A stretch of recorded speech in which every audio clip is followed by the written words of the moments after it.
Hello. আমরা কি লাইভে এসছি? হুম। আচ্ছা, সো আমরা কি লাইভে এসছি? লাইভে এসে থাকলে কাইন্ডলি একটু কমেন্ট সেকশনে জানাও যে তোমরা সবাই সাউন্ড প্লাস সব কিছু ঠিক আছে কিনা, সাউন্ড লাইটিং সব কিছু ঠিক আছে কিনা। ঠিক আছে, কাইন্ডলি একটু কমেন্ট সেকশনে জানাও দেখি। ঠিক আছে, হ্যাঁ, আচ্ছা। সো হ্যাঁ, মোটামুটি আশা রাখি সব ঠিক আছে। সো এই তো আসলে মানুষ আসতেছে আসলে। হ্যাঁ হ্যাঁ, সাকিব সাকিন চলে আসছো, সাকিব সাকিন, শুভ্রদেব, ফারদিন, রুদ্র, ঐশী। ঠিক আছে, সো হ্যাঁ, আমরা আস্তে আস্তে চলে আসতেছি। নমস্কার প্রীতম, প্রীতম চলে আসছো আমরা। ঠিক আছে, সো হ্যাঁ, হ্যাঁ, সো আমরা আস্তে আস্তে মানুষগুলা কি হচ্ছে বলো, ক্লাসে চলে আসতেছি। আচ্ছা, সো তোমরা ক্লাসে চলে আসলে কাইন্ডলি একটু জানাও তোমরা সবাই আসলে কেমন আছো। ঠিক আছে, তোমরা সবাই কেমন আছো এবং কোথায় কি করতেছো আমাকে একটু জানাও। ঠিক আছে, অনেক দিন ধরে আসলে আমরা বাসার মধ্যে কি বলে একটা বন্দি অবস্থাতে আছি। ঠিক আছে, আরো অনেকে ক্লাসে চলে আসছে। ঠিক আছে, শুভ্রদেবের পর ঠিক আছে উপমা, গুড মর্নিং ভাইয়া। হ্যাঁ উপমা, ভালো আছো আপু? ঠিক আছে, সিলমি, ঠিক আছে ঐশী, দেন হচ্ছে প্রীতু, রায়হান, রিফাত, ঠিক আছে শাহরিয়ার আহমেদ খান, ফারহানা সাদিয়া চলে আসছো, মুন, পুষ্পিতা বিশ্বাস, সুমাইয়া নওশিন অথই, ঠিক আছে সুমাইয়া আহমেদ মিম, ঠিক আছে শাকিল, আরাফাত, চাতুল। সো সবাই আমরা চলে আসছি। সো যারা সালাম দিছো ভাইয়া, হ্যাঁ ওয়ালাইকুম সালাম, আমি আলহামদুলিল্লাহ, কি বলো, ভালো আছি। ঠিক আছে, ওয়ালাইকুম সালাম, আমি আলহামদুলিল্লাহ ভালো আছি। বাট ওই যে বললাম বাসাতে বন্দি, সারাদিনই আসলে শুয়ে বসে থাকা, একদমই কি বলো মানে কি বলবো, কাজ ছাড়া যেটাকে বলে। মধ্যে মধ্যে তোমাদের ক্লাস নেই আর আমি একটু অল্প বিস্তর পড়াশোনা করি, মুভি টুভি দেখি ছোট বোনদের নিয়ে, এই দিন চলে যায় রে ভাইয়া। কিন্তু আসলে বাসায় একদমই বন্দি, এবং যেটা আসলে শুনতেছি এই অবস্থা মেবি ভাইয়া 6 মাসের মতো থাকতে পারে। ঠিক আছে, সো 4 থেকে 5 মাস। অন্যান্য যে সকল কান্ট্রিতে এরকম ভাবে মানে করোনা ভাইরাসটা ছড়াইছিল, ঠিক আছে, তো তাদের 4 থেকে 5 মাস, এবং কারো কারো কি আছে বলো 6 মাসও কি বলো লকডাউনে রাখা লাগছে। সো বাংলাদেশে আসলে কয়দিন হবে আমি নিজেও জানি না। ঠিক আছে, সো আল্লাহ পাক ভালো জানেন। সো হ্যাঁ, অনেকেই চলে আসছো। মুন, পুষ্পিতা বিশ্বাস, অথই, সুমায়া নওশিন, রাতুল, রুদ্র, সিলমি, অমি চলে আসছো। ঠিক আছে, দেন হচ্ছে তন্ময়, তুর্য, মাহি। হ্যাঁ হ্যাঁ, নতুন টি শার্ট মাহি। নতুন না, এটা অনেক আগে, নর্মালি পড়ি খুব কম। শাহরিয়ার আহমেদ খান, ঠিক আছে। সো দেন হচ্ছে তোষ্টা চলে আসছো, ডিএস, দুর্জয়, দুর্জয় চলে আসছো। সো যারা আমরা ক্লাসে চলে আসছি তাদেরকে আসলে আহ, যারা সালাম দিছো, ওয়ালাইকুম সালাম, আমি আলহামদুলিল্লাহ ভালো আছি এবং আশা রাখতেছি তোমরাও সবাই আসলে ভালোই আছো। মাইশা চলে আসছো। তো তোমরা একটা কাজ করো, কমেন্ট সেকশনে তোমাদের যে সকল বন্ধুরা তাদের এই ক্লাসগুলো নর্মালি করে, ঠিক আছে, সো তাদেরকে একটু ট্যাগ করো, তাদেরকে একটু মেনশন করো যে আমরা আসলে ক্লাসটা শুরু করতেছি। ঠিক আছে, আর এই তো, সো আমরা আস্তে আস্তে শুরু করি ক্লাস এবং সামনে আগাবো। আর যেটা বলার যে আজকে আমাদের এখনকার ক্লাসটা কিন্তু কিসের উপর বলো, কেমিস্ট্রি সেকেন্ড পেপারের চ্যাপ্টার 1, অর্থাৎ বলো পরিবেশ রসায়নের উপর। ঠিক আছে, সো পরিবেশ রসায়নের আমরা মেইন পার্টগুলা পড়ে ফেলছিলাম। সো আজকে কিছু পার্ট বাদ আছে, যে পার্টগুলো আজকে আমরা দেখব। ঠিক আছে, সো মালিহা, সাকিব চলে আসছো, এইচএসসি যারা সেকেন্ড ইয়ারের বন্ধুরা আছো, অমি, দেন হচ্ছে তোমার কে বলো, অমি, ঠিক আছে তোষ্ট্রা, ঠিক আছে, দেন আরো যারা আছো, সাকিব। এইচএসসি পরীক্ষা আসলে কবে হয় ভাই নিজেও বলতে পারতেছি না ভাইয়া। ঠিক আছে, সো তোমার দাস, হ্যাঁ আদাব ভাইয়া, ঠিক আছে, দেন মাইভা রহমান চলে আসছো। হ্যাঁ, সো সেপ্টেম্বর পর্যন্ত হওয়ার আশঙ্কা আছে, রাতুল লিখছে, খেয়াল করো। আসলেই ভাইয়া সেপ্টেম্বর নভেম্বর পর্যন্ত এই জিনিসটা আসলে হইতে পারে। সো আসলে আল্লাহ তাআলা শুধু জানেন, আর কেউ জানে না। সো কোথায় যাব কি করব আসলে কিছুই বুঝতে পারতেছি না। সো এই, আমরা দেরি না করে আসো পড়াশোনা শুরু করি। ঠিক আছে, শান্ত চলে আসছে, ঠিক আছে, দেন হচ্ছে ফারহানা খান মিম চলে আসছে, অনন্ত চলে আসছে, নাবিল সাবিত, প্রতুল অফ শফি, সবাই চলে আসছে। সো আমরা লেট না করে ক্লাস শুরু করি। ঠিক আছে, আচ্ছা, সো ক্লাসের এই প্রান্তে যে পার্টগুলো আমাদের এই চ্যাপ্টার ওয়ান থেকে কিন্তু আমরা কি কি পড়ছি একটু বলি।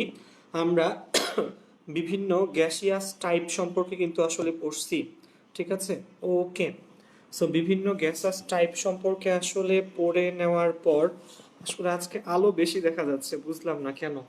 এই লাইট অফ করে দেন, ঠিক আছে। আচ্ছা, সো আলো আজকে একটু বেশি বেশি লাগতেছে, লাইট, ঠিক আছে, ওইটাও।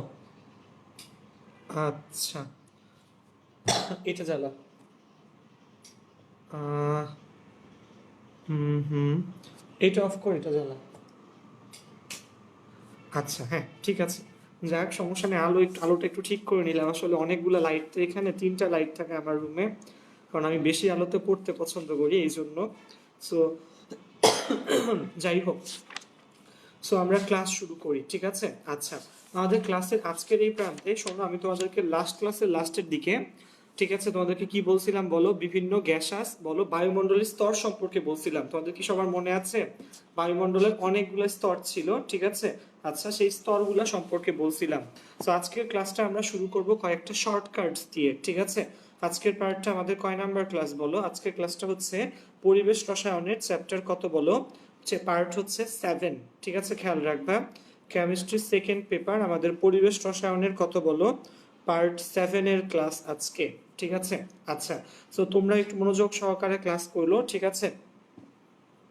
কারণ কি, ক্লাস করা ছাড়া এইভাবে তোমাদের কাছে আসলে আর কোনো উপায়ও নাই। স্কুল মানে তোমাদের কলেজ কবে আসলে খোলে এবং কবে এইচএসসি পরীক্ষা হয় তা শুধুমাত্র আল্লাহ তাআলা জানে, আর কেউ জানে না। সো এটা আসলে দোয়া রাখো আমরা যেন কাটায় উঠতে পারি, ঠিক আছে। ওকে, সো ইনশাল্লাহ কোনো সমস্যা ইনশাল্লাহ হবে না। সো সেই আশা রাখতেছি। এবার আসো, আমাদের আজকে আমরা প্রথমে একটা শর্টকাটস শিখবো। শর্টকাটসটা হচ্ছে, লিখে নাও, এটা হচ্ছে এই চ্যাপ্টার অবজেক্টিভের উপর শর্টকাটস। অলরেডি কিন্তু আমি যখনই যেই টপিকস পড়াইছি তোমাদেরকে সেই টপিকস রিলেটেড শর্টকাটস কিন্তু অলরেডি ভাই তোমাদেরকে শিখাই গেছি।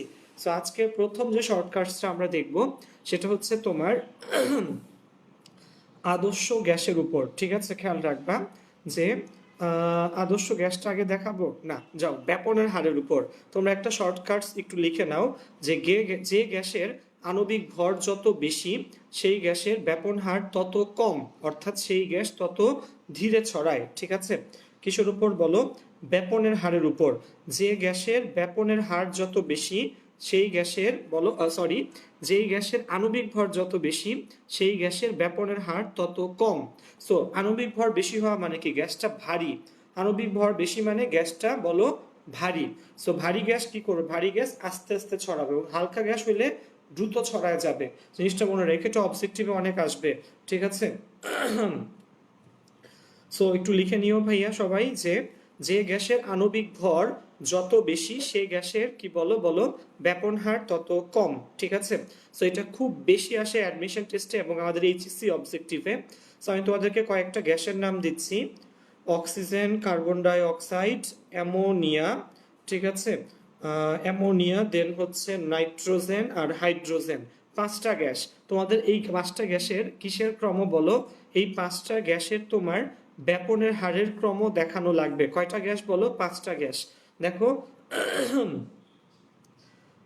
আচ্ছা, সো খেয়াল করো, অলরেডি এই যে মাহিসা লিখে দিছে যে গ্যাসের ব্যাপনের হার এবং গ্যাসের আণবিক ভর ব্যস্তানুপাতিক। এইভাবে মনে রাখবা, যে গ্যাসের আণবিক ভর যত বলো বেশি সেই গ্যাসের ব্যাপনের হার তত কম। তাহলে উল্টা করে পড়লে আসলে কি বলা যাবে বলো দেখি?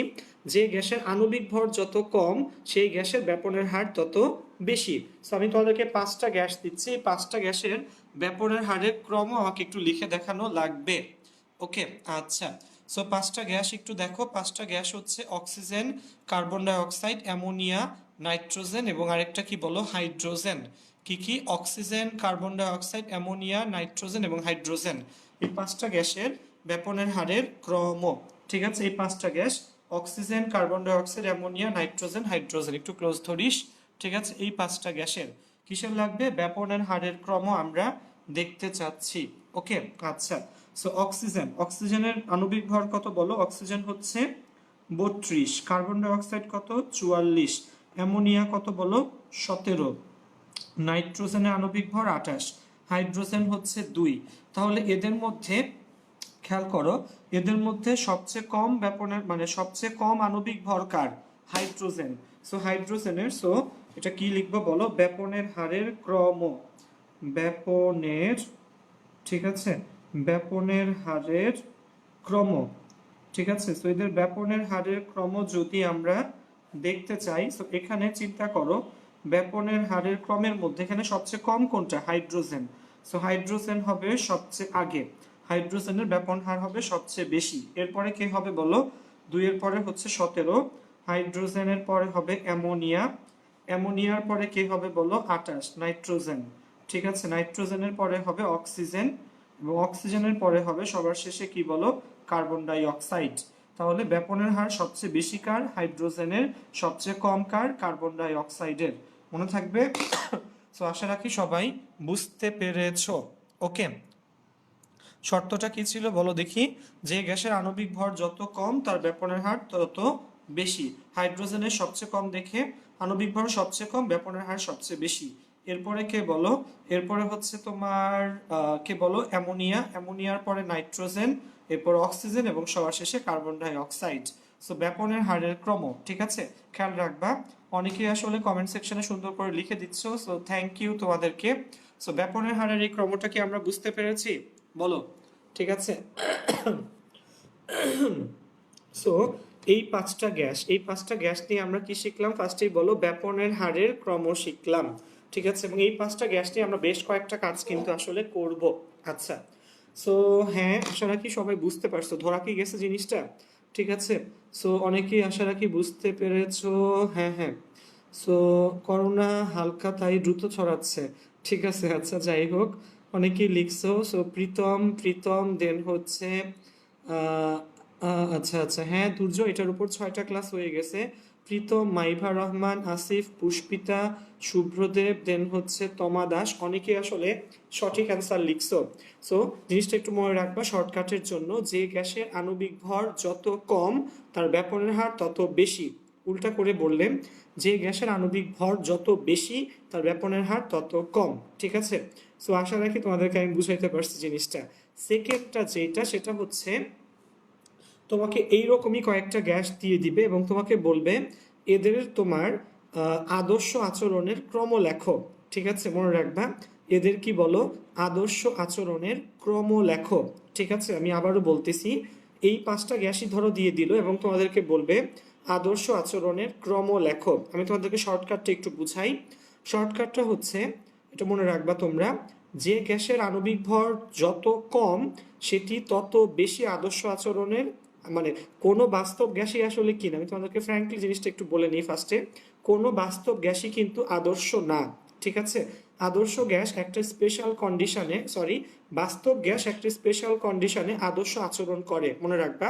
বাস্তব গ্যাস উচ্চ তাপমাত্রায় এবং নিম্ন চাপে আদর্শ গ্যাসের ন্যায় আচরণ করে। কি মনে রাখবা? দুইটা শর্ত কিন্তু, বাস্তব গ্যাস উচ্চ তাপমাত্রা এবং নিম্ন চাপে আদর্শ গ্যাসের ন্যায় আচরণ করে। কেউ একটু কমেন্ট সেকশনে লিখে যাও টিম মেম্বাররা, বাস্তব গ্যাস উচ্চ তাপমাত্রায় এবং বলো নিম্ন চাপে আদর্শ গ্যাসের ন্যায় আচরণ করে, ঠিক আছে। আচ্ছা, মার্জিয়া মিম তো কেমিস্ট্রি ক্লাস করে না, মার্জিয়া মিমও দেখি আজকে চলে আসছে, ঠিক আছে। সো যাই হোক, এটা হচ্ছে লুকায় লুকায় ক্লাস করা মিম। আচ্ছা, সো ব্যাপনের হারের ক্রম সম্পর্কে তোমাদেরকে আমি বললাম। এবার শোনো, সো যেটা বললাম যে বাস্তব গ্যাস, কোনো বাস্তব গ্যাসই কিন্তু আদর্শ আচরণ করে না, কেবলমাত্র একটা স্পেশাল কন্ডিশন বাদে। সেই স্পেশাল কন্ডিশনটা কি আমি তোমাকে বলি, যে বাস্তব গ্যাস উচ্চ তাপমাত্রায় এবং নিম্ন চাপে আদর্শ গ্যাসের ন্যায় আচরণ করে। এখন শোনো, এরকম কয়েকটা বাস্তব গ্যাস দিয়ে তোমাকে বলবে এদের আদর্শ আচরণের ক্রম লেখো। তো জিনিসটা ভাই মনে রাখবা, যেই গ্যাসের আণবিক ভর যত বেশি সেটি তত অনাদর্শ, যে গ্যাসের আণবিক ভর যত বেশি সেটি তত অনাদর্শ, অর্থাৎ সেটি তত কম আদর্শ আচরণ দেখাবে, ঠিক আছে। আর যে গ্যাসের আণবিক ভর যত কম সেটি তত বেশি কি হবে বলো? আদর্শ।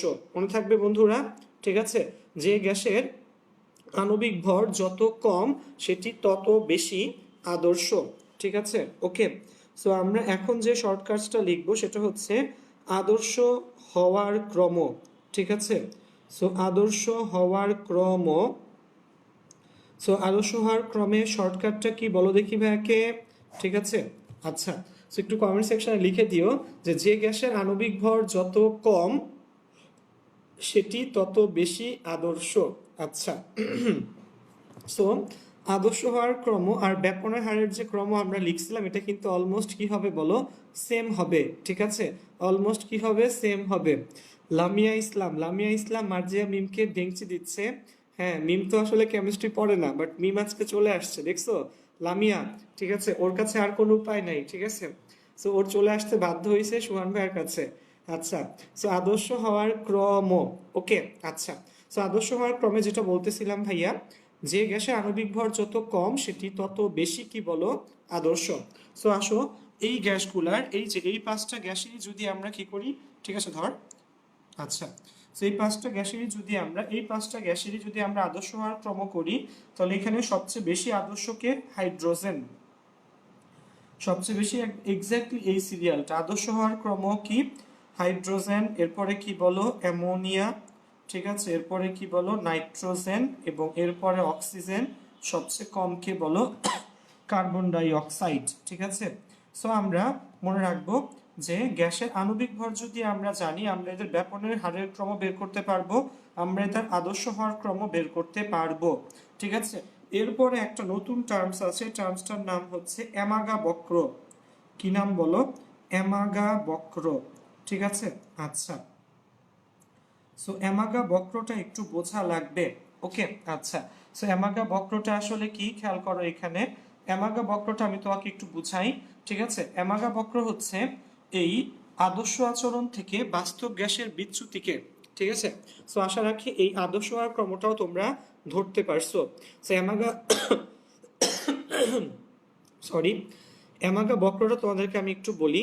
অ্যামাগা বক্র হচ্ছে আদর্শ আচরণ থেকে বাস্তব গ্যাসের বিচ্যুতিকে, ঠিক আছে, আদর্শ আচরণ থেকে বাস্তব গ্যাসের বিচ্যুতিকে এই অ্যামাগা বক্রের সাহায্যে আসলে প্রকাশ করা হয়ে থাকে। ঠিক আছে, খেয়াল রাখবা, আদর্শ আচরণ থেকে বাস্তব গ্যাসের বিচ্যুতিকে অ্যামাগা বক্রে প্রকাশ করা হয়ে থাকে। ঠিক আছে, আদর্শ গ্যাসের জন্য এই অ্যামাগা বক্রটা একটা সরল রেখা হয়। ঠিক আছে, খেয়াল রাখবা, আদর্শ গ্যাসের জন্য কি হয়, এটা একটা সরল রেখা হয়। দেখো মাহি, ঠিক আছে, দেন হচ্ছে সুমাইয়া, অথই, ওরা আসলে লিখে দিছে যে যে গ্যাসের আণবিক ভর যত কম সেটি তত বেশি কি বলো, আদর্শ। আচ্ছা, সো আমরা এখন এই পাঁচটা গ্যাস দিয়ে কি করব শোনো, অ্যামাগা বক্র আঁকবো। কেন আঁকবো শোনো, এটা ক্রিয়েটিভে আসে। ক্রিয়েটিভে তোমাকে কয়েকটা পরিচিত গ্যাস দিয়ে দিবে যেগুলোর আণবিক ভর মেবি তুমি জানবা। ঠিক আছে, সো আণবিক ভর যদি আমরা জানি, সেখান থেকে কিন্তু আমরা কে বেশি আদর্শ কে কম অনাদর্শ সেগুলা কিন্তু আমরা আসলে কি বলো বের করতে পারবো। পারবো না? অবশ্যই পারবো। সো অ্যামাগা বক্রে আমাদের এই জিনিসটা আসলে বোঝা লাগবে। ঠিক আছে, কিসে বলো, অ্যামাগা বক্রে। ঠিক আছে, আসো, সো যে বলছে আদর্শ আচরণ থেকে বাস্তব গ্যাসের বিচ্যুতিকে, ঠিক আছে, যে লেখচিত্রের সাহায্যে প্রকাশ করা হয় তাকে বলা হয় কি বলো, অ্যামাগা বক্র। মনে রেখো কি বললাম, সরি, যে আদর্শ আচরণ থেকে বাস্তব গ্যাসের বিচ্যুতিকে, ঠিক আছে, আদর্শ আচরণ থেকে বাস্তব গ্যাসের বিচ্যুতিকে যে লেখচিত্রের সাহায্যে প্রকাশ করা হয় তাকে বলা হয় কি বলো, অ্যামাগা বক্র। মনে থাকবে? আচ্ছা, আসো এটা আঁকা আঁকা দেখি। ঠিক আছে, সো একটু ধর, সো অ্যামাগা বক্রটা একটু খেয়াল করো তোমরা ভাইয়া সবাই, অ্যামাগা বক্রের পুরোটা পেজ। হ্যাঁ, আচ্ছা, সো আমাদের এই পাঁচটা গ্যাস দিয়ে আমরা অ্যামাগা বক্র আঁকতে চাচ্ছি। কি কি বলো, hydrogen, nitrogen, ammonia, carbon die oxide এবং অক্সিজেন। এই পাঁচটা গ্যাস দিয়ে আমরা কি আঁকতে চাচ্ছি বলো, এই অ্যামাগা বক্র আঁকতে চাচ্ছি। সো অ্যামাগা বক্রে খেয়াল করো এরকম একটা ইয়ে হবে, এবং খেয়াল করো এই যে সোজা লাইনটা কার জন্য বলো, আদর্শ গ্যাসের জন্য। সোজা লাইনটা কার জন্য বলো, আদর্শ গ্যাসের জন্য। এখানে খেয়াল করো হাইড্রোজেনের আণবিক ভর সবচেয়ে কম। ঠিক আছে, সো হাইড্রোজেনের আণবিক ভর সবচেয়ে কম দেখে এটা একদম কি বলো একটু বিচ্যুতি দেখাবে। এটা কার বলো, এটা হচ্ছে হাইড্রোজেনের।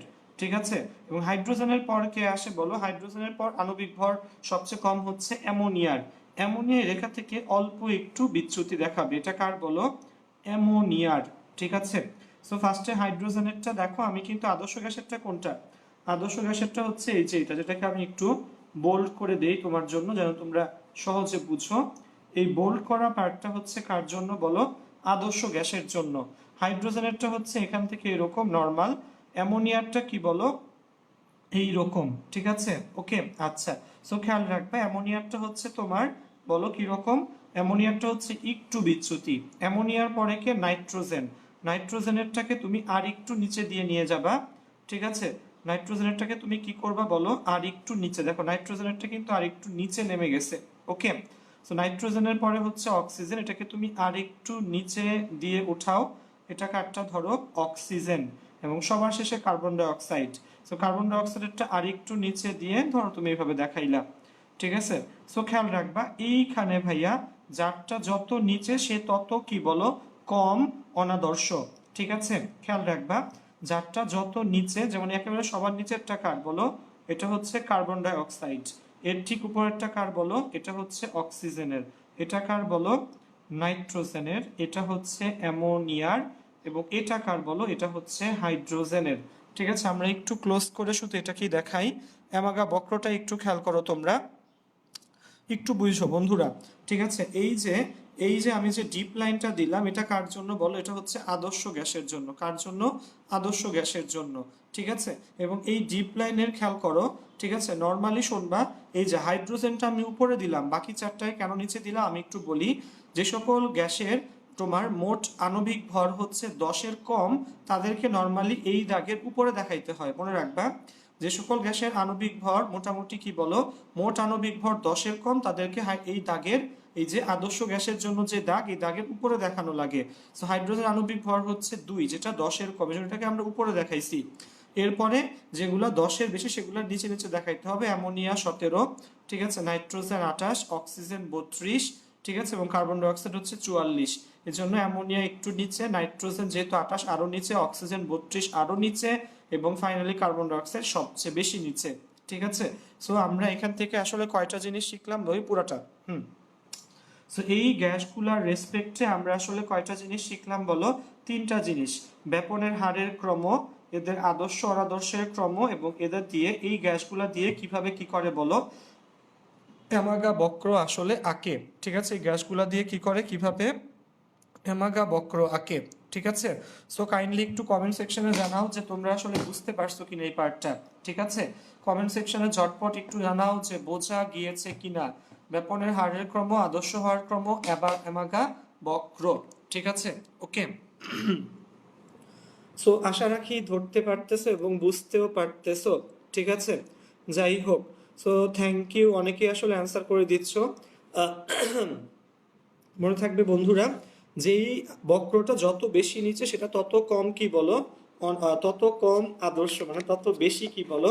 অনাদর্শ, ঠিক আছে? সো কমেন্ট সেকশনে একটু লেখো যে বোঝা যাচ্ছে কিনা। আদর্শ গ্যাস ইংলিশে বলে আইডিয়াল গ্যাস, অনাদর্শ গ্যাস হচ্ছে নন আইডিয়াল গ্যাস বা বাস্তব গ্যাস। বাস্তব গ্যাসের আরেকটা নাম হচ্ছে অনাদর্শ গ্যাস। বাস্তব গ্যাস, রিয়েল গ্যাস, ঠিক আছে? সো এইটাই। যাই হোক, অনেক মানুষ এখানে, ঠিক আছে? যেমন জান্নাতুল জেরিন, দের হচ্ছে তানজিম, পুষ্পিতা বিশ্বাস, ঠিক আছে? রিয়াদ, ফারিহা আজমেরি, উম্মে নাফিসা তাসনিম, রিদি, ঠিক আছে? রিদিও ভাইয়ের কাছে কেমিস্ট্রি পড়ে, ঠিক আছে? Thank you Ridi. আচ্ছা, ফারিহা আজমেরিও কেমিস্ট্রি পড়ে, থ্যাংক ইউ আপু। জান্নাত, শেফা, মালিহা, মুন, এরপর হচ্ছে নাবিদ, না জাবিদ, জাবিদ নওয়াজ, ঠিক আছে? মীর উপমা, লামিয়া শাওরিন, সাকিব সাকিন, ঠিক আছে? আচ্ছা, দেন হচ্ছে তমা দাস, আলিফ, ঠিক আছে? হ্যাঁ, সো অনেকে আসলে লিখছো, বর্ণা, দেবনাথ, সবাই লিখছে বুঝছি। প্রীতম একটা কোশ্চেন করছে যে এই রেখাগুলো কি তাপমাত্রার পরিবর্তনে হবে নাকি চাপের পরিবর্তনে? দুইটাই খেয়াল রাখবা, দুইটাই ডিপেন্ড করবে। খেয়াল রাখবে একটা জিনিস, যে গ্যাসের নিয়ামক কয়টা মনে আছে? আমরা গ্যাসের সূত্র যখন পড়ছিলাম, গ্যাসীয় নিয়ামক কিন্তু ছিল 3টা: তাপমাত্রা, চাপ এবং আয়তন। এই 3টা চেঞ্জ করলে কিন্তু এই গ্যাসের যে তোমার আদর্শ বনাদর্শ অবস্থা, এগুলো আসলে চেঞ্জ হবে, মনে থাকবে বন্ধুরা। এই 3টা চেঞ্জ করলে এই জিনিসটা আসলে চেঞ্জ হবে, ঠিক আছে? Thank you for your question Pritam ভাইয়া। দেন হচ্ছে বর্ণা, দেবনাথ, ঠিক আছে? দেন হচ্ছে ইশতিয়াক আহমেদ, সানজু, ফারিহা, ঐশী, ফারহানা, ঠিক আছে? আচ্ছা, ইশতিয়াক আহমেদ, দেন হচ্ছে আলামিন, ঠিক আছে? কাজী রাহাতুজ্জামান, স্বচ্ছ, ঠিক আছে? সুস্মিতা, আলামিন, আচ্ছা থ্যাংক ইউ সবাইকে। আচ্ছা, সো আমরা চলে যাচ্ছি আমাদের পরের টপিকসে। এই কোয়েশ্চেনটা শোনো, এখন যে কোয়েশ্চেনটা আমরা পড়বো সেটা হচ্ছে আমাদের অ্যাডমিশন টেস্টে বুয়েটে আসছিল, ঠিক আছে? তোমরা কোয়েশ্চেনটা আমি একটু লিখি, দেন তোমরা অ্যান্সার করবা। যে সে ধরো 27 ডিগ্রি সেলসিয়াস তাপমাত্রায় 1 mole nitrogen, 1 mole carbon die oxide এবং 1 মোল হাইড্রোজেন, ঠিক আছে? কি বলো কত দেখি? এটা হচ্ছে বুয়েটে আসছিল, বুয়েটের অ্যাডমিশন টেস্টের একটা কোয়েশ্চেন, কিন্তু আমাদের ওই যে বললাম বোর্ডেও সরি বোর্ডেও আসলে আসতে পারে, ঠিক আছে? সো যেটা বললাম তোমাদের কি কি বলো, 1 mole nitrogen, 1 mole carbon dioxide, 1 mole hydrogen, nitrogen, carbon dioxide আর হচ্ছে হাইড্রোজেন 27 ডিগ্রি সেলসিয়াস তাপমাত্রায় কোনটার কি বলো, কোনটার আসলে আণবিক কোনটার মোট গতিশক্তি সর্বোচ্চ, ঠিক আছে? কততে বলো, আমি লিখে দেখাচ্ছি যে 27 ডিগ্রি সেলসিয়াস তাপমাত্রায় 27 ডিগ্রি সেলসিয়াস তাপমাত্রায় 1 mole nitrogen, 1 mole nitrogen, 1 mole hydrogen এবং 1 মোল কার্বন ডাই অক্সাইড, ঠিক আছে? কোনটির গতিশক্তি সর্বাধিক, ঠিক আছে? কোনটির গতিশক্তি সর্বাধিক? আশা রাখি সবাই কোশ্চেনটা বুঝতে পারছো, যে তিনটা গ্যাসই কিন্তু কততে আছে বলো, 27 ডিগ্রি সেলসিয়াস তাপমাত্রাতে আছে। 1 মোল নাইট্রোজেন, 1 মোল হাইড্রোজেন এবং 1 মোল কার্বন ডাই অক্সাইড, কোনটার গতিশক্তি আসলে সর্বাধিক? এটা আমাদের কি করা লাগবে বলো, বের করা লাগবে, ঠিক আছে? ওকে, 27 ডিগ্রি সেলসিয়াস তাপমাত্রায় 1 মোল নাইট্রোজেন, 1 মোল হাইড্রোজেন এবং 1 মোল কার্বন ডাই অক্সাইড। আচ্ছা, সো দেখি তোমরা আগে একটু অ্যান্সার করো, এটা আসলে আমি লিখতে চাচ্ছিলাম না, তোমরা আগে একটু অ্যান্সার করো, দেন আমি অ্যান্সার করব, ঠিক আছে? আচ্ছা, সো আচ্ছা, সো একটু দেখি কারটা বেশি হবে, হাইড্রোজেন। চিন্তা করো গতিশক্তি কারটা বেশি হওয়ার কথা, যেই গ্যাসের কি ভর যত কম সেই গ্যাস কি তত দ্রুত কি হয়, ব্যাপিত হয়, সেই গ্যাসের বেগ তত বেশি হয়, ঠিক আছে? তো তোমরা একটু ভেবেচিন্তে অ্যান্সার দাও দেখি আসলে এটা কোনটা হবে, ঠিক আছে? ওকে, আচ্ছা, সো সো খেয়াল করো তিনটা গ্যাস কিন্তু একই তাপমাত্রায় ছিল, কি কি বলো, নাইট্রোজেন, হাইড্রোজেন এবং আরেকটা হচ্ছে কার্বন ডাই অক্সাইড। ওকে, তিনটা গ্যাস কি ছিল বলো, সেম টেম্পারেচারে আসলে ছিল। আচ্ছা, সো হ্যাঁ, খেয়াল করো এখানে আমরা চলে যাচ্ছি আবার খাতাতে। আচ্ছা, এই লাইটটা একটু জ্বালাই দাও, ঠিক আছে? ওকে, আচ্ছা, সো লাইটটা আমরা খাতায় একটু দেখে নিব, তিনটা কোয়েশ্চেন আসলে হ্যাঁ অনেকেই অ্যান্সার দিচ্ছ। সো আসো আমরা একটু দেখে নেই কোয়েশ্চেনটা, ঠিক আছে? সো কোয়েশ্চেনটা ছিল এটা, ওকে, আচ্ছা, সো কোয়েশ্চেনটা ছিল 27 ডিগ্রি সেলসিয়াস তাপমাত্রায়, 27 ডিগ্রি সেলসিয়াস তাপমাত্রা, দেখো এটা বুয়েটে আসছিল, বুয়েটে আসা একটা কোয়েশ্চেন, ঠিক আছে? ওকে, হ্যাঁ, বুয়েটে আসা একটা কোয়েশ্চেন, 27 ডিগ্রি সেলসিয়াস তাপমাত্রায় 1 মোল নাইট্রোজেন, 1 মোল হাইড্রোজেন এবং 1 মোল কার্বন ডাই অক্সাইড, কোনটির গতিশক্তি সর্বাধিক? ওকে, সো আমরা কি জানি বলো দেখি ভাইয়া, আমরা জানি যে গতিশক্তির ফর্মুলাটা আসলে কি বলো দেখি, ই ইকুয়াল টু 3/2 nRT, ভাবো, E equal to 3/2 nRT। So আমি বলার পর তোমরা আসলে মনে মনে কি হিসাব করছো জানো, তোমরা হিসাব করছো যে নাইট্রোজেনের আণবিক ভর কত বলো, নাইট্রোজেনের আণবিক ভর হচ্ছে 28, হাইড্রোজেনের কত বলো, হাইড্রোজেনের আণবিক ভর হচ্ছে 2, কার্বন ডাই অক্সাইডের আণবিক ভর কত বলো, 44, ঠিক আছে? নাইট্রোজেনের আণবিক ভর হচ্ছে 28, হাইড্রোজেনের 2, কার্বন ডাই অক্সাইডের কত বলো, 44, ঠিক আছে? আচ্ছা, তো এখানে খেয়াল করো, যেটা তোমাকে বলতেছিলাম যে আসলে এই যে তিনটা গ্যাস এখানে আছে, নাইট্রোজেন, হাইড্রোজেন এবং কার্বন ডাই অক্সাইড, এই তিনটার মধ্যে কোনটার গতিশক্তি সর্বাধিক সেটা আসলে আমাকে বের করা লাগবে। আচ্ছা, সো এখন খেয়াল করো এখানে 3/2 nRT, গতিশক্তির ফর্মুলা কি বলো, গ্যাসের গতিশক্তির ফর্মুলা 3/2 nRT। খেয়াল করো তিনটা গ্যাসেরই কিন্তু 1 মোল 1 মোল 1 মোল, অর্থাৎ তিনটা গ্যাসের জন্য n এর মান কি বলো, সেম, ঠিক আছে? মোলার গ্যাস ধ্রুবক হলো আর, এই আর এর মানও সবার জন্য কি থাকে বলো, সেম থাকে, মনে থাকবে? আচ্ছা, আর টি কি, টি তো বলেই দিছি, তিনটা গ্যাসই কত তাপমাত্রায় বলো, 27 ডিগ্রি সেলসিয়াস, মানে 300 কেলভিনে আছে। সো 3/2 তো একটা কনস্ট্যান্ট সংখ্যা, তিনটা গ্যাসের জন্যই এন এর মান সেম, অর্থাৎ 1 মোল 1 মোল 1 মোল। আর এর মান পৃথিবীর সব গ্যাসের জন্য সেম, মোলার গ্যাস ধ্রুবক। টি এর মান বলো, তিনটা গ্যাস একই তাপমাত্রায় আছে 27 ডিগ্রি সেলসিয়াসে, সো টি হলো 300 কেলভিন, এটাও সবার জন্য সেম। সো কোনটার গতিশক্তি সর্বাধিক হবে? এটা আসলে সবগুলোর কি হবে বলো, চূড়ান্ত অ্যান্সার হবে কি বলো, সবগুলো গ্যাসের গতিশক্তি বলো সমান হবে, যে সবগুলোর অ্যান্সার কি হবে, সবগুলোর সমান, ঠিক আছে। সো খেয়াল রাখো, এটা একটা বেশ কিন্তু কি কোয়েশ্চেন ছিল, ট্রিকি কোয়েশ্চেন, ঠিক আছে। এবং এই টাইপের ট্রিকি কোয়েশ্চেনগুলোই কোথায় আসে বলো, বুয়েট ভর্তি পরীক্ষাতে নর্মালি বেশি এসে থাকে। যে 27 ডিগ্রি সেলসিয়াস তাপমাত্রায় 1 mole nitrogen, 1 mole hydrogen, 1 mole carbon dioxide কোনটির গতিশক্তি সর্বাধিক? সো ই হলো 3/2 এনআরটি, ঠিক আছে। এন সবার জন্য সেম, আরও সেম, টিও সেম। সো অ্যান্সার কি হবে, সবগুলোর সমান, ঠিক আছে, মনে রাখবা। সো মেইন টার্মটা হচ্ছে যে একই তাপমাত্রায় সমমোলার সকল গ্যাসের গতিশক্তি সমান। একটু লিখে দাও কেউ একজন কমেন্ট সেকশনে, যে একই তাপমাত্রায় সমমোলার সকল গ্যাসের গতিশক্তি সমান থাকে, ঠিক আছে। একই তাপমাত্রায় সমমোলার সকল গ্যাসের কি থাকবে বলো, গতিশক্তি সমান থাকবে, ঠিক আছে। একটু খেয়াল করো, সবাই কি বুঝতে পেরেছো? সো যারা আসলে তোমরা বিভিন্ন জিনিসকে লিখছিলা, প্রীতম, ঠিক আছে, দেন হচ্ছে প্রীতু, তোমাদেরটা আসলে হয় নাই ভাইয়া, তোমারটা ভুল হয়েছে। এটা আসলে সবার কি হবে, পুষ্পিতা বিশ্বাস ভুল হয়েছে, এটা আসলে সবারটা কি হবে বলো, সমান হবে, ঠিক আছে। যে একই তাপমাত্রায় সমমোলার সকল গ্যাসের গতিশক্তি কি থাকে বলো, সমান থাকে। এই লাইনটা একটু সবাই খাতায় লিখে নাও, ঠিক আছে। একটু বাংলাতে কেউ একজন লিখে দাও, যে একই তাপমাত্রায় সমমোলার সকল গ্যাসের গতিশক্তি সমান থাকে, ঠিক আছে। একই তাপমাত্রায় সমমোলার সকল গ্যাসের গতিশক্তি সমান থাকে, আচ্ছা, ওকে। সো বুঝা কি গেছে? এখন বুঝা গেলে কমেন্ট সেকশনে একটু লেখো যে ভাই বুঝা গেছে।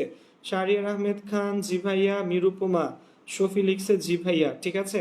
তার মানে তিনজনই মাত্র বুঝছো, বাকিরা কি বুঝো নাই? ঠিক আছে, কমেন্ট সেকশনে একটু লিখো, তোমরা কমেন্টে লিখলে বা তোমরা যদি রেসপন্স করো তাহলে আসলে আমার ক্লাস মানে আমি একটু ইন্সপায়ার্ড হই, প্লাস হচ্ছে বোঝা যায় যে আসলে তোমরা ক্লাসটা কি ঠিকভাবে করতেছো কিনা, ঠিক আছে। সো কাইন্ডলি যারা এই যে 60-62-60 জনের মতো মানুষ ক্লাস করতেছে এখন, সবাই অবশ্যই কি বলো, লিখবা কমেন্ট সেকশনে আসলে, হ্যাঁ। এই যে দেখো অলরেডি তমা দাস লিখে ফেলছে যে একই তাপমাত্রায় সমমোলার সকল গ্যাসের গতিশক্তি কি হবে, সমান হবে, ঠিক আছে। লিখে রাখো লাইনটা, ঠিক আছে। যে ইংলিশে যদি আমরা বলি যে under the same temperature the all gases of equimolar, আচ্ছা এইভাবে লেখো, under the same temperature equimolar all gases have equal kinetic energy. খেয়াল রাখবা, under the same temperature equimolar, equimolar মানে হচ্ছে একই মানে সমান মোলার, ঠিক আছে। Under the same temperature equimolar all the gases have same kinetic energy, okay, আচ্ছা। জান্নাতুল জেরিন, দেন হচ্ছে অনন্ত, তানজিম, ঠিক আছে, প্রীতু, ফারহানা সাদিয়া, রিদি, রাফসান, শান্তু, ঠিক আছে, আমি ধরতে পারছি ভাই, থ্যাংক ইউ শান্ত। আচ্ছা তমা দাস, ঠিক আছে, অথই, দেন হচ্ছে সুফিয়ান, ফাহিম, ফারহানা, লামিয়া ইসলাম। তো আশা রাখি বোঝা গেছে, আচ্ছা। সো আসো আমরা লেট না করে আমরা পরের টপিকটাতে চলে যাই। আমাদের পরের যে টপিক আজকে আলোচনা করব সেটা হচ্ছে ভাইয়া নাইট্রোজেন চক্র, ঠিক আছে। নাইট্রোজেন চক্র এবং নাইট্রোজেন ফিক্সেশন। নাইট্রোজেন কি বলো, ফিক্সেশন। দেখো এই নাইট্রোজেন চক্রটা ভাইয়া তোমার গতে আসে, গ মানে কি, ক্রিয়েটিভের গতে কয় নাম্বার থাকে বলো দেখি, ঠিক আছে। আমার আগে আমি অমি ভাই লিখছে, আচ্ছা হ্যাঁ অনেকেই লিখছো। সো যে কথাটা তোমাকে আমি একটু বললাম, তোমরা একটু জানো তো ভাইয়া, ক্রিয়েটিভের 4টা কোশ্চেনের ক খ গ মার্কস নাম্বার হচ্ছে 1 2 3 4। সো এই যে নাইট্রোজেন চক্র বা নাইট্রোজেন ফিক্সেশনের যে পার্টটা, এটা আসলে গতে আসে 3 নাম্বারের জন্য, মনে রাখবা 3 নাম্বারের জন্য আসে। তোদেরকে থিমটা আমি একটু বুঝাই দিই, নাইট্রোজেন চক্রটা আসলে কিভাবে চলে বা কিভাবে জিনিসটা আসলে মানে ঘুরে ফিরে এক জায়গা থেকে অন্য জায়গায় যায়। যেমন ধরো নাইট্রোজেন চক্র শুরু হয় হচ্ছে বায়ুমণ্ডলের বাতাস থেকে, সরি।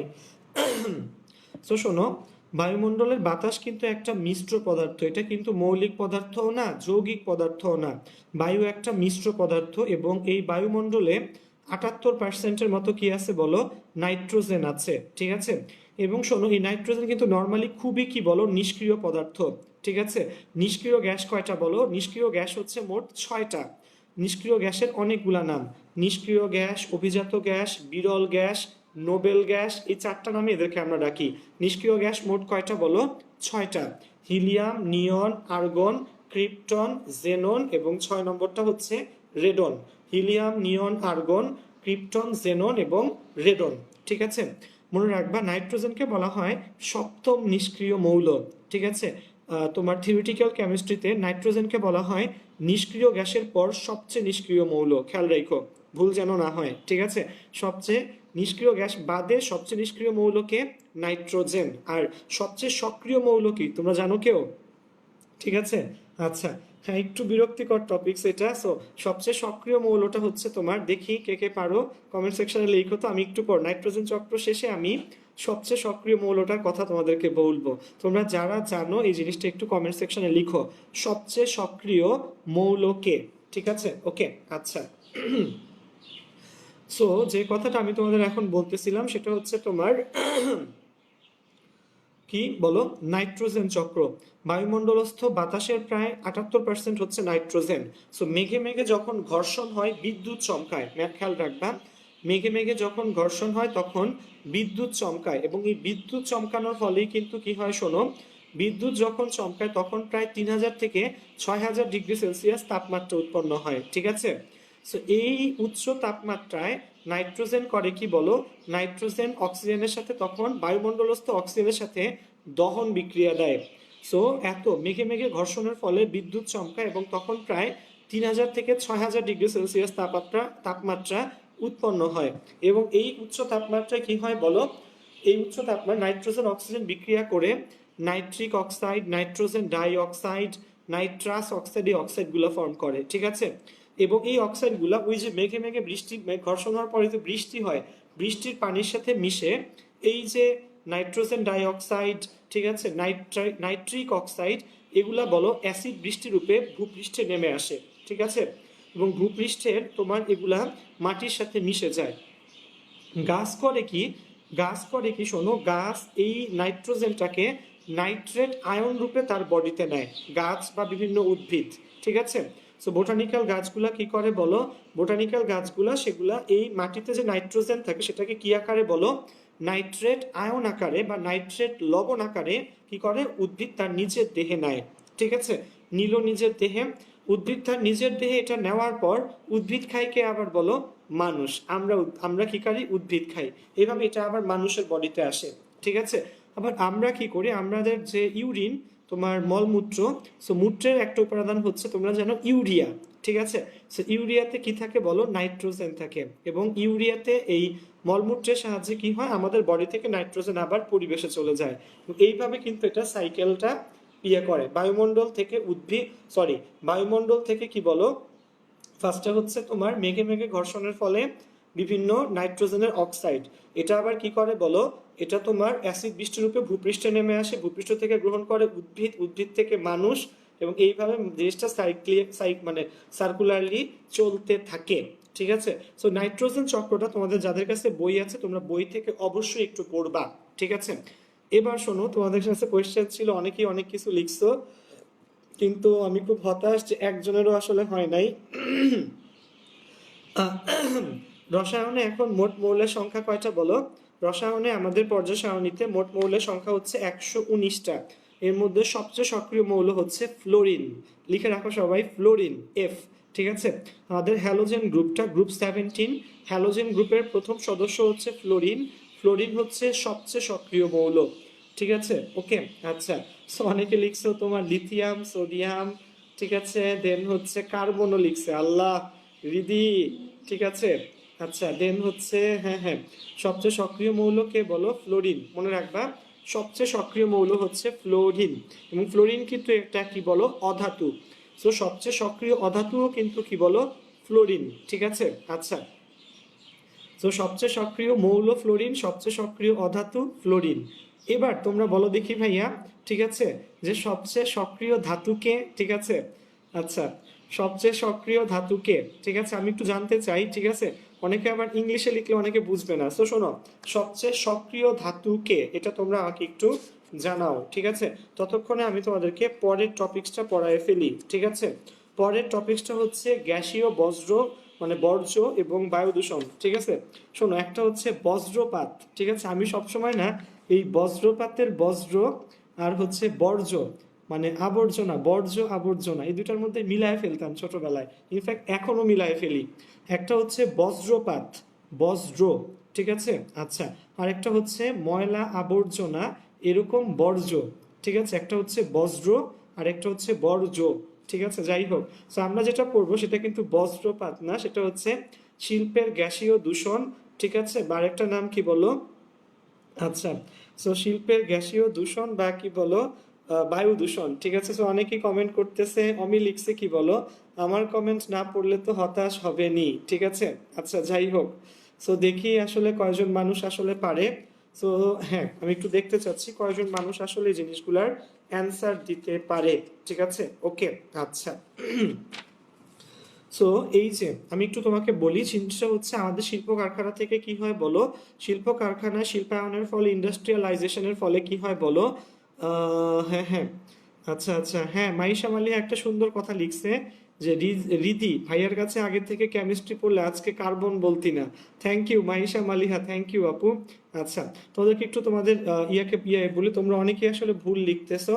না, সবচেয়ে সক্রিয় ধাতু হচ্ছে তোমার সিজিয়াম, সিএস। এটা অনেকক্ষণ আগে তানজিম কমেন্ট সেকশনে লিখে দিছিল, ঠিক আছে। সিজিয়াম, সিএস, ঠিক আছে। সিজিয়াম হচ্ছে সবচেয়ে সক্রিয় ধাতু, আর সবচেয়ে সক্রিয় অধাতু কে? ফ্লোরিন। আর সবচেয়ে সক্রিয় মৌল কে তাহলে বলো? সবচেয়ে সক্রিয় মৌল হচ্ছে তোমার, বলো, ফ্লোরিন, ঠিক আছে। মানে সিজিয়াম আর ফ্লোরিনের মধ্যে ফ্লোরিনের সক্রিয়তা বেশি, ঠিক আছে। আচ্ছা, সো একটু একটা মিনিট, আসলে অনেকক্ষণ ইয়ে হয়ে গেলাম, একটু পানি খেয়ে ফেলি, ঠিক আছে।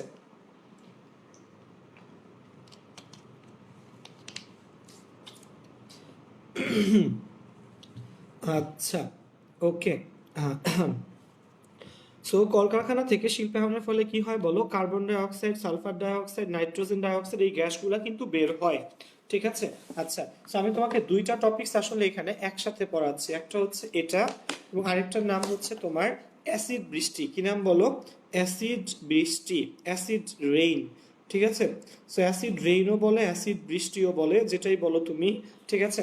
সো কি হয় শোনো, জিনিসটা আমি তোমাকে একটু বুঝায় বলি যে কলকারখানা থেকে কি হয়, carbon die oxide, nitrogen die oxide, sulphur die oxide, এই গ্যাসগুলা অনবরত কি বলো বের হচ্ছে, ঠিক আছে।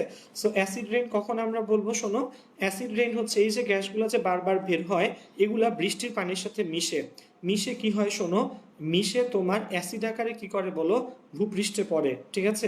বৃষ্টির পানির সাথে মিশে অ্যাসিড মানে অ্যাসিড আকারে ভূপৃষ্ঠে পড়ে। একটু খেয়াল করো, আমি তোমাকে বিক্রিয়াগুলো লিখে দেখাচ্ছি, সামিয়া। ওকে, একটু খেয়াল করো, আমি এখানে বিক্রিয়াগুলো লিখে দেখাচ্ছি অ্যাসিড রেইন থেকে। হাতে আমি ধরে রাখলাম, দেখি না এখানে, ঠিক আছে, নিচে ধরতে হবে, দেখি না। হুম, আচ্ছা, অ্যাসিড রেইনে কি হয়, অ্যাসিড রেইনে কি হয়? এই দিকে, এই দিকে। আচ্ছা, তো খেয়াল করো, অ্যাসিড রেইনে যেমন ধরো সালফার ডাই অক্সাইড কলকারখানা থেকে যে বের হয়, এটা থেকে সালফার ডাই অক্সাইড পানির সাথে বিক্রিয়া করে কি উৎপন্ন করে, H2SO3, sulphurous acid. Sulphur trioxide সে পানির সাথে বিক্রিয়া করে উৎপন্ন করে সালফিউরিক অ্যাসিড, ঠিক আছে। ওকে, সো দেন হচ্ছে নাইট্রোজেন ডাই অক্সাইড, সে পানির সাথে বিক্রিয়া করে দুইটা অ্যাসিড উৎপন্ন করে, নাইট্রাস অ্যাসিড এবং আরেকটা হচ্ছে নাইট্রিক অ্যাসিড। ওকে, মনে থাকবে। দেন হচ্ছে NO, NO2 হচ্ছে নাইট্রোজেন ডাই অক্সাইড, আর NO কি বলো, NO হচ্ছে নাইট্রিক অক্সাইড, ঠিক আছে।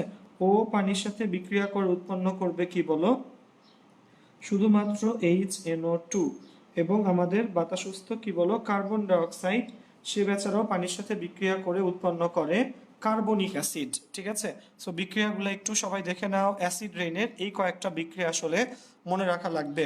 সালফার ডাই অক্সাইড পানির সাথে বিক্রিয়া করে sulphurous acid, sulphur try oxide পানির সাথে বিক্রিয়া করে সালফিউরিক অ্যাসিড, ঠিক আছে। এবং মনে রাখবা, রসায়নে একমাত্র ব্যতিক্রম হচ্ছে নাইট্রোজেন ডাই অক্সাইড, যে পানির সাথে বিক্রিয়া করে কয়টা অ্যাসিড বলো, একই সাথে একটা অক্সাইড পানির সাথে বিক্রিয়া করে দুইটা অ্যাসিড উৎপন্ন করে, HNO3, nitric acid, HNO2, nitrous acid, ঠিক আছে, খেয়াল রাখবা। সো ব্যতিক্রম কে, nitrogen die oxide, NO। Nitric oxide পানির সাথে বিক্রিয়া করে নাইট্রাস অক্সাইড উৎপন্ন করে, কার্বন ডাই অক্সাইড পানির সাথে বিক্রিয়া করে কি বলো কার্বনিক অ্যাসিড উৎপন্ন করে। সো এই হচ্ছে কি বলো আমাদের অ্যাসিড রেইনের বিক্রিয়াগুলা, ঠিক আছে। সো মনে রাখবা অ্যাসিড রেইন। আচ্ছা, সো এটা থেকে আমি তোমাদেরকে একটু বলি জিনিসটা, শোনো। আচ্ছা, সো অ্যাসিড রেইন কাকে বলবো, এটা আমাদের 9-10 এর একটা টপিক, আমরা ফার্স্ট ইয়ারও মেবি পড়ছি। সেটা হচ্ছে যে বৃষ্টির পানির পিএইচ এর মান 5.5 এর নিচে তাকে বলা হয় অ্যাসিড রেইন বা অ্যাসিড বৃষ্টি, ঠিক আছে। যে বৃষ্টির পানির পিএইচ এর মান কত বলো 5.5 এর নিচে তাকে অ্যাসিড রেইন বা অ্যাসিড বৃষ্টি বলে, ঠিক আছে। সো অ্যাসিড বৃষ্টির ক্ষতিকর প্রভাবগুলো একটু শোনো। অ্যাসিড বৃষ্টির ক্ষতিকর প্রভাব হচ্ছে এটা কি করে বলো, দালান কোঠা যে আমরা বানাই সেটা হচ্ছে সিমেন্ট দিয়ে বানানো হয়, সিমেন্টের উপাদানগুলো হচ্ছে ক্ষারীয়, এবং অ্যাসিড হচ্ছে কি বলো অ্যাসিড রেইন অবশ্যই কি বলো অম্লীয়, ঠিক আছে। সো অ্যাসিড রেইন দালান কোঠার ক্ষারীয় উপাদানের সাথে বিক্রিয়া করে ফেলে, ফলে দালান কোঠা কি হয় ক্ষতিগ্রস্ত হয়, নাম্বার 1। নাম্বার 2, অ্যাসিড বৃষ্টির ফলে জলাশয় পুকুর হ্রদ এগুলার পিএইচ এর মান কি হয়ে যায় বলো কমে যায়, ফলে সেখানে মাছ এবং অন্যান্য জলজ উদ্ভিদগুলো কি যায় বলো জলজ প্রাণী জলজ উদ্ভিদ এগুলো মারা যায়। 2 নাম্বার গেল। নাম্বার 3, অ্যাসিড বৃষ্টি আমাদের বিভিন্ন সেতু কালভার্ট ব্রিজ যানবাহন এগুলার উপাদানের সাথে বিক্রিয়া করে ফেলে, ফলে এগুলো সহজে কি হয় বলো ক্ষতিগ্রস্ত হয়। 3 নাম্বার গেল। 4 নাম্বার, অতিরিক্ত অ্যাসিড বৃষ্টির ফলে গাছের শালক সংশ্লেষণ কি হয় বলো বাধাপ্রাপ্ত হয়, ঠিক আছে। সেই জিনিসগুলো মোটামুটি 4টা পয়েন্ট লিখতে পারলেই তোমার হয়ে যাবে। অ্যাসিড বৃষ্টি, আবার বলতেছি, যে বৃষ্টির পানির পিএইচ এর মান 5.5 এর নিচে তাকে বলা হয় অ্যাসিড বৃষ্টি বা অ্যাসিড রেইন। মোট 4টা ক্ষতিকর প্রভাব তোমরা লিখবা। 1 নাম্বার হচ্ছে কি বলো যে অ্যাসিড বৃষ্টি দালান কোঠার ক্ষারীয় উপাদানের সাথে বিক্রিয়া করে ফেলে, ফলে দালান কোঠা ক্ষতিগ্রস্ত হয়। নাম্বার 2 হচ্ছে অ্যাসিড বৃষ্টির ফলে হ্রদ জলাশয় পুকুর নদী বিল, ঠিক আছে, প্রভৃতির পিএইচ এর মান কমে যায়, ফলে সেটি মাছ অন্যান্য জলজ উদ্ভিদ জলজ প্রাণীর বসবাসের অনুপযোগী হয়ে পড়ে। নাম্বার 2 গেল। নাম্বার 3 হচ্ছে তোমার কি বলো তোমার হ্যাঁ ব্রিজ কালভার্ট সেতু যানবাহন এগুলোর উপর অ্যাসিড বৃষ্টি পড়লে কি হয় শোনো, সেটা হচ্ছে তোমার ক্ষতিগ্রস্ত হয়, সেগুলো ক্ষয়প্রাপ্ত হয় সহজে। নাম্বার 4 হচ্ছে তোমার যেটা বলছিলাম গাছের শালক সংশ্লেষণ বাধাপ্রাপ্ত হয়। আরেকটা বলি নাম্বার 5 যেটা বলিই নাই, মানুষের শরীরে যদি অ্যাসিড বৃষ্টি হয় তাহলে স্কিন ক্যান্সারের সম্ভাবনা, বিভিন্ন চর্মরোগ স্কিন ক্যান্সার, চুলে পড়লে অ্যাসিড বৃষ্টি চুল পড়ে যায়, ঠিক আছে। খেয়াল রাখবা চুলে পড়লে অ্যাসিড বৃষ্টি কি হয়ে যায় বলো চুল পড়ে যায়, ঠিক আছে। সো খেয়াল রাখো এই জিনিসগুলা, ওকে। আচ্ছা, সো যাই হোক, আচ্ছা, সো জিনিসটা একটু মনে রাখবা যে কি হয়ে যাবে বলো চুল পড়ে যাবে। সো দেখো আমরা অনেকে কি হয় বলো বৃষ্টিতে ভিজাটাকে অনেকটা মানে রোমান্টিসিজমের মতো মনে করি, যে বৃষ্টিতে ভিজলে অনেক না হয় রোমান্স হয়, ঠিক আছে, যাদের মধ্যে আসলে যারা প্রেম টেম করো বা প্রেম প্রেম ভাব আছে যাদের মধ্যে। তো শোনো, তুমি অথবা তুমি তোমার প্রেমিককে যখনই প্রেমিক বা প্রেমিকাকে যখন নিয়ে বৃষ্টিতে ভিজবা, বন্ধু শোনো, প্রথম খেয়াল রাখবা প্রথম 10 মিনিট বৃষ্টিতে ভিজবা না, প্রথম 10 মিনিটে কিন্তু অ্যাসিড বৃষ্টি পড়ে, ঠিক আছে। এটা পরে সব শেষ হয়ে গেলে দেন কি যাবা প্রেমিকাকে এভাবে বলবা ঠিক আছে চলো এইবার বৃষ্টিতে ভিজি। সো খেয়াল রাখবা বৃষ্টি পড়ার সময় প্রথম দিকের বৃষ্টিগুলোতে কিন্তু কি থাকে বলো অ্যাসিড বৃষ্টির পরিমাণ সবচেয়ে বেশি থাকে। ইনফ্যাক্ট প্রথম 10 মিনিট যদি আমরা বৃষ্টিতে না ভিজে এরপর থেকে ভিজি তাহলে কিন্তু কোনো সমস্যা নাই, কারণ প্রথম 10 মিনিটে সব অ্যাসিড বৃষ্টিগুলো পড়ে যায়। সো প্রথম 10 মিনিটে কখনই কি বলো বৃষ্টিতে ভিজা যাবে না। আর যদি তুমি চাও যে না তোমার মাথায় চুল নাই, তোমার বান্ধবীর মাথাতেও চুল না থাকুক, প্রেমিকার মাথাতেও চুল না থাকুক, তাহলে তারে নিয়ে শুরুতে কি বলো বৃষ্টিতে ভিজবা, ঠিক আছে। আচ্ছা, সো এটা একটু মনে রাখো, এই হচ্ছে কথা। অ্যাসিড রেইন গেল, তো আশা রাখি জিনিসটা বোঝা যাচ্ছে। অ্যাসিড রেইন গেল, নাইট্রোজেন ফিক্সেশন গেল, ঠিক আছে। দেন দেন আসে হচ্ছে ভাইয়া গ্রিন হাউস, ঠিক আছে। গ্রিন হাউস, তো গ্রিন হাউস কিন্তু আমরা 9-10 আসলে পড়ছিলাম, ওকে।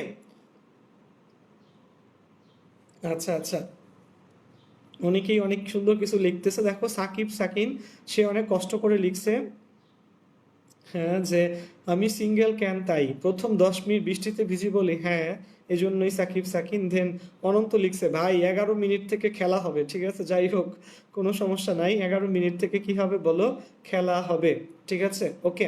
আচ্ছা, সো আমি লিখছে ঢাকা কলেজের ছেলেদের চুলের জন্য অ্যাসিড বৃষ্টির দরকার হয় না। ঢাকা কলেজে অনেক টিচার আছে, আলতাফ স্যার আছেন বা অন্যান্য অনেক টিচার আছেন যারা আমাদের চুল কেটে দেয়, ঠিক আছে, যাই হোক। সো আসলে চুল কেটে ওনারা যে কি মজা পান আমি নিজেও জানি না। সো যাই হোক, এটা ওনাদের ব্যাপার, ঠিক আছে। আচ্ছা, সো শোনো, দুইটা জিনিসকে আমরা আসলে মিলায় ফেলি, সেটা হচ্ছে গ্রিন হাউস গ্যাস আর একটা হচ্ছে তোমার যেটারে বলি সিএফসি। ঠিক আছে, আচ্ছা। সো গ্রিন হাউস গ্যাসটা আগে একটু বলে নেই। ঠিক আছে, সো আচ্ছা, দুইটা জিনিস আমি একটু সেপারেট করি। ফার্স্ট হচ্ছে গ্রিন হাউস গ্যাস কোনগুলো। গ্রিন হাউস গ্যাসগুলো হচ্ছে যেগুলো কি করে পৃথিবীর ওয়ার্ম বানায় ফেলে, পৃথিবীকে গরম বানায় ফেলে। ঠিক আছে, আচ্ছা। গ্রিন হাউসটা কি? গ্রিন হাউস মানে কি? সবুজ বাড়ি। ঠিক আছে, সো গ্রিন হাউস আসলে কি বলো? সবুজ বাড়ি না। শীতকালীন মানে শীত প্রধান যে দেশগুলো আছে, শীত প্রধান দেশে কি হয় বলো? তাপমাত্রা অনেক একদম মানে 0 ডিগ্রি সেলসিয়াসের নিচে নেগেটিভ হয়ে যায়। সো এত উচ্চ তাপমাত্রা, এত নিম্ন তাপমাত্রায় আসলে কি হয় বলো? তুষার পড়ে বা তোমার তুষারপাত হয়, স্নোয়িং হয়। স্নোয়িং যদি হয় চিন্তা করো, তখন কিন্তু ভাই আসলে গাছপালা উদ্ভিদগুলো জন্মাইতে পারে না। এই জন্য শীতপ্রধান দেশে করে কি শোনো, তোমার একটা কাঁচের বাড়ি বানানো হয়, যার কি ওয়ালগুলা এবং উপরে নর্মালি কি থাকে বলো? কাঁচ থাকে। সো কাঁচ দিয়ে কিন্তু সূর্যের আলো কি বলো? ইজিলি ঢুকে আসতে পারে। ঠিক আছে, কাঁচ দিয়ে সূর্যের আলো ঢুকতে পারে এবং সেটা আবার কি হয় বলো? বের হয়েও যাইতে পারে। ঠিক আছে, সো এই জন্য শীতপ্রধান দেশে এই তোমার গাছ জন্মানোর জন্য কি করি আমরা? কাচের তৈরি বাড়িতে গাছ রাখি। ঠিক আছে, সো কাচের তৈরি বাড়িতে গাছ রেখে গাছগুলাকে উৎপাদন করি। এই জিনিসটার নামই হচ্ছে গ্রিন হাউস। ঠিক আছে, আচ্ছা। সো গ্রিন হাউস গ্যাস কোনগুলো আমি তোমাকে একটু বলি। গ্রিন হাউস গ্যাস হচ্ছে তোমার carbon dioxide, methane, CFC, nitrous oxide. চারটা মেনলি মনে রাখবা। কি কি বলো? গ্রিন হাউস চারটা গ্যাস মনে রাখবা: carbon die oxide, CFC, nitrogen এবং মিথেন। ঠিক আছে, সিএফসি নাইট্রোজেন না, sorry, nitrous oxide, carbon die oxide মনে রাখবো। চারটার পরিমাণটা আমি একটু বলে দিই। এই যে গ্রিন হাউস গ্যাস, এগুলো মানে কোনটা কত পার্সেন্ট দায়ী গ্রিন হাউস ইফেক্টের জন্য? সো গ্রিন হাউস ইফেক্টের জন্য কার্বন ডাই অক্সাইড হচ্ছে 49% দায়ী। কার্বন ডাই অক্সাইড সবচেয়ে বেশি, 49%। এরপর মিথেন 18%, এরপর সিএফসি 14%, আর নাইট্রাস অক্সাইড N2O। নাইট্রাস অক্সাইডের একটা নাম হচ্ছে লাফিং গ্যাস, N2O। নাইট্রাস অক্সাইডের একটা নাম কি বলো? লাফিং গ্যাস। এবং এটা দায়ী হচ্ছে 6%। কত পার্সেন্ট বলো? 6%। মনে থাকবে বন্ধুরা। Carbon die oxide 49%। ঠিক আছে, মিথেন 18%, সিএফসি 14%। ঠিক আছে, এবং নাইট্রাস অক্সাইড N2O সেটা হচ্ছে কয় পার্সেন্ট বলো? 6%। ঠিক আছে, কেউ একজন কমেন্ট সেকশনে আসলে লিখে দিও। ওকে, সো এই হলো গ্রিন হাউস ইফেক্টের জন্য কে কত দায়ী। এবং গ্রিন হাউস গ্যাসগুলা কি করে শোনো, সূর্যের তাপে কি হয়, ধরো এটা যদি আমরা একটা সূর্য ভাবি, সে ধরো কাকে ভাবা, ধরো আমার এসি রিমোট। সো এটা যদি আমাদের পৃথিবী হয়, খেয়াল করো দিনের বেলা কি হয়? সূর্যের আলো এখানে পড়ে, দিনের বেলাতে সূর্যের আলো পৃথিবীতে আসে। ঠিক আছে, আচ্ছা। এবং রাতের বেলা কি হয়? পৃথিবী তাপকে বিকিরণ করে। খেয়াল রাখবা, রাতের বেলায় পৃথিবী তাপ বিকিরণ করে। এখন পৃথিবীর চারপাশে যে কি আছে বলো? কার্বন ডাই অক্সাইডের যে লেয়ার আছে, মেইনলি কার্বন মানে গ্রিন হাউস গ্যাসের যে লেয়ার আছে, ওরা করে কি? দিনের বেলায় সূর্যের আলোকে আসতে দেয়। ঠিক আছে, কিন্তু রাতের বেলা করে কি শোনো, সে রাতের বেলা তাপটাকে আর বের হইতে দেয় না। খেয়াল রাখবা, এটার সাইন্টিফিক একটা ব্যাখ্যা আছে। সাইন্টিফিক ব্যাখ্যাটা আমরা ফিজিক্স সেকেন্ড পেপারে শিখব। এটার নাম হচ্ছে রেলি জিন্সের সূত্র। মনে রাখবা, ফিজিক্স সেকেন্ড পেপারে একটা ফর্মুলা আছে, উইনের সরণ সূত্র। উইনের সরণ সূত্র।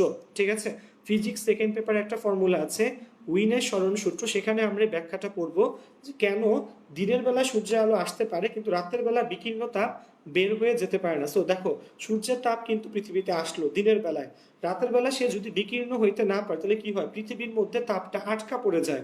তো পৃথিবীর মধ্যে তাপ যদি আটকা পড়ে যায়, পৃথিবীর তাপমাত্রা আস্তে আস্তে বাড়ে।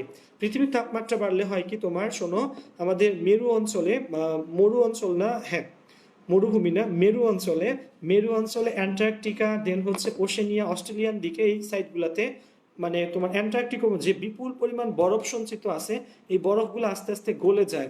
সো গলে গেলে সমুদ্র পৃষ্ঠের উচ্চতা আস্তে আস্তে বেড়ে যায় এবং এর ফলেই কিন্তু আসলে কি হয় বলো? এই ইফেক্টটার নামে কি বলো? গ্লোবাল ওয়ার্মিং ইফেক্ট, যেটাকে আমরা গ্রিন হাউস ইফেক্টও বলি। ঠিক আছে, so greenhouse effect, global effect, global warming mainly দায়ীকে কার্বন ডাই অক্সাইড কত পার্সেন্ট বলো? ঠিক আছে, 49%। দেন হচ্ছে মিথেন হচ্ছে 18%, সিএফসি 14%, নাইট্রাস অক্সাইড 6%। সেগুলো বিভিন্ন বইয়ে হয়তো বিভিন্ন পরিমাণে দেওয়া, কোনো ব্যাপার না, সিরিয়ালটা মনে রেখো। কার্বন ডাই অক্সাইড সবচেয়ে বেশি, এরপর মিথেন, এরপরে হচ্ছে সিএফসি। ঠিক আছে, এবং সবচেয়ে শেষে হচ্ছে নাইট্রাস অক্সাইড। ওকে বন্ধুরা, আচ্ছা। সো হ্যাঁ, এই তো সো এই সিএফসি পার্টগুলো তোমরা একটু দেখবা এখান থেকে, সিএফসির পার্ট। এবং ওই যে শোনো, সিএফসি সিএফসির একটা শর্টকাট কমেন্ট সেকশনে দেখবা, আজকে গ্রুপে আপলোড করে দিবে। সিএফসি ধরো সিএফসি 11, সিএফসি 12, সিএফসি 113, এরকম সিএফসি নির্ণয়ের একটা শর্টকাট আমরা আজকে গ্রুপে একটা ছবি আপলোড করে দিব। তো তোমরা ছবিটা গ্রুপ থেকে কালেক্ট করে অবশ্যই নিবা। তুমি যদি ওই সিএফসিটা জানো, তুমি আসলে দুনিয়ার সব সিএফসি সংকেত পারো। সিএফসি সংকেত মানুষ মুখস্থ করে, মুখস্থ করার কোনো দরকার নাই। সিএফসি সংকেতের একটা শর্টকাট আমি তোমাদেরকে ওই যে বললাম, আজকে লাইভ শেষে আমরা কিসে বলো, আমরা যে লেকচারটা আপলোড হবে লেকচারের সাথে কি বলো একটা সিএফসির সংকেতের সিএফসির শর্টকাট, সিএফসির সংকেত নির্ণয় শর্টকাট দিয়ে দিব।